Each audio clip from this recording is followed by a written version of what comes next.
पिछली कड़ी में हमने अकबर द्वारा ईस्वी 1570 में शेख फरीद शकरगंज की दरगाह के लिए की गई पंजाब के पाकपट्टन शहर की यात्रा का वर्णन किया था। पाकपट्टन से अकबर आगरा के लिए रवाना हुआ। मार्ग में वह पंजाब के दीपालपुर सूबे में रुका, जहां का हाकिम अजीम मिर्जा कोका था। कोका ने बादशाह को अपने घर पर बुलाकर उसकी शानदार दावत की। अकबर ने 2-3 रात अजीम मिर्जा के घर में गुजारने के बाद लाहौर का रुख किया। लाहौर के हाकिम हुसैन कुली खां ने भी अकबर को अपने घर पर दावत का आनंद लेने के लिए आमंत्रित किया। अकबर हुसैन कुली खां के घर में भी 2-3 दिन रुका और उसके बाद हिसार की तरफ रवाना हो गया। यहां से अकबर आगरा जाने की बजाय फिर से अजमेर के लिए रवाना हो गया। अजमेर में ख्वाजा मोइनुद्दीन चिश्ती की दरगाह पर कुछ दिन रुकने के बाद अकबर अजमेर से सीकरी चला गया, जहां वह शेख सलीम चिश्ती के मकान में ठहरा। संसार में ऐसा उदाहरण शायद ही देखने को मिले कि किसी दरवेश के घर में कोई शहंशाह मेहमान बनकर ठहरे। कुछ समय पहले ही आगरा के लाल किले में अकबर ने नए महल बनवाए थे, किंतु अब अकबर ने आगरा के लाल किले के स्थान पर शेख सलीम के मकान को ही अपना निवास बना लिया। इस कारण शेख सलीम के बेटे और बहुएं भी तंग होकर शेख सलीम से अकबर की शिकायतें करते थे।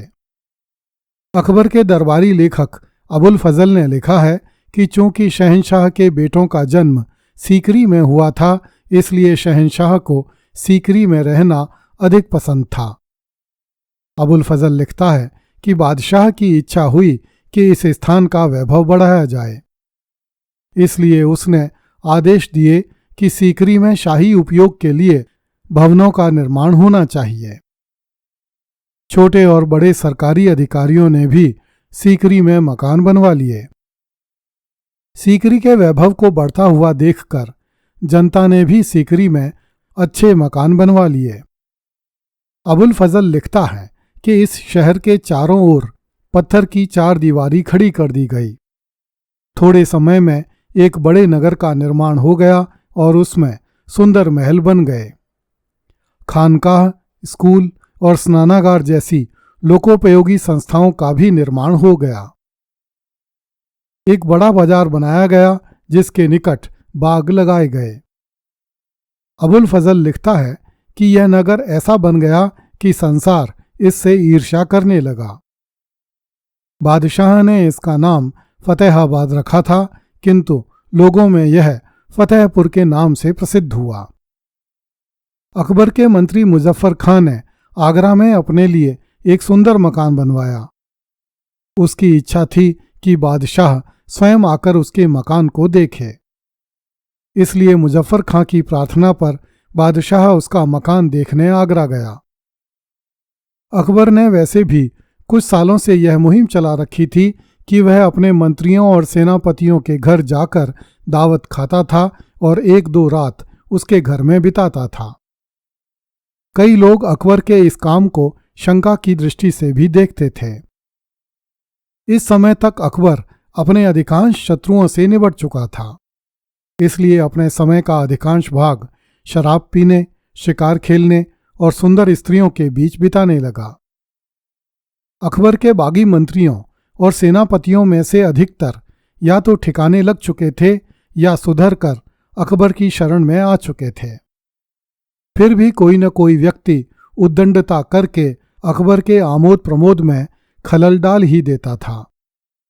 एक दिन लश्कर खां नामक एक दरबारी शराब के नशे में धुत होकर अकबर के सामने आ गया और दरबार में ही उत्पात मचाने लगा। इस पर अकबर ने लश्कर खां को घोड़े की पूंछ से बांधकर शहर भर में घुमवाया और उसे जेल में डाल दिया। औरतों के बीच समय गुजारने के दौरान अकबर को चौपड़ खेलने का शौक लग गया और वह कई घंटे हरम की औरतों के साथ चौपड़ खेलने लगा। एक दिन जफर खां नामक एक दरबारी अकबर के साथ चौपड़ खेलते हुए हार गया। उसने दोबारा खेलने की प्रार्थना की तो अकबर ने दोबारा खेल शुरू कर दिया। इस बार भी जफर खां हार गया। उसने तिबारा खेलने का अनुरोध किया। अकबर ने उसके साथ तिबारा चौपड़ खेली और इस बार भी जफर खां हार गया।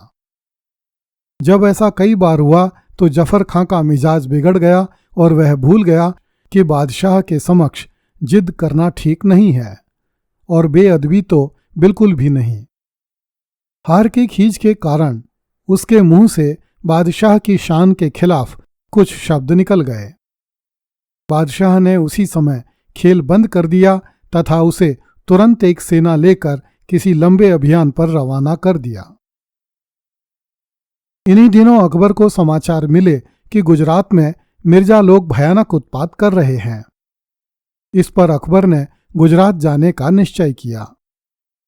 अकबर को यह भी समाचार मिल रहे थे कि काबुल का शासक मिर्जा हकीम एक बार फिर से बगावत करने की तैयारी कर रहा है। इससे अकबर चिंतित हुआ और उसने पंजाब के शासक हुसैन कुली खां को आदेश दिया कि वह एक सेना लेकर नगरकोट को घेर ले। ऐसा करने के पीछे उद्देश्य यह था कि यदि काबुल का शासक हकीम खां अकबर के गुजरात अभियान में व्यस्त होने की सूचना पाकर बगावत करने का प्रयास करे तो नगरकोट की सेना को तत्काल काबुल के लिए रवाना किया जा सके। अकबर ने मिर्जा यूसुफ खां फतू तथा राजा बीरबल के साथ भी एक बड़ी सेना नगरकोट के लिए रवाना कर दी। अकबर ने आगरा और फतेहपुर सीकरी में भी सुरक्षा के प्रबंध किए और स्वयं गुजरात कूच की तैयारी करने लगा। हर बार की तरह उसने बड़े अभियान पर जाने से पहले अजमेर की यात्रा करना उचित समझा। सेना का अधिकांश हिस्सा गुजरात के लिए रवाना कर दिया गया और बादशाह स्वयं अजमेर के लिए चल पड़ा। मार्ग में अकबर ने अपने हरम को आगे भिजवा दिया तथा स्वयं शिकार खेलने के लिए जंगलों में रुक गया। बेगमों को आगे भेजने का कारण यह था कि अकबर की एक बेगम गर्भवती थी और उसके प्रसव का समय निकट आ गया था। जब अकबर के सेवक अकबर के हरम को लेकर अजमेर पहुंचे तो गर्भवती बेगम की स्थिति काफी नाजुक हो गई। वह यात्रा का कष्ट सहन करने की स्थिति में नहीं रही। किसी तरह अजमेर पहुंचकर बेगम के प्रसव के लिए एक मकान की व्यवस्था की गई। यह मकान ख्वाजा मोइनुद्दीन चिश्ती की दरगाह के एक खादिम का था।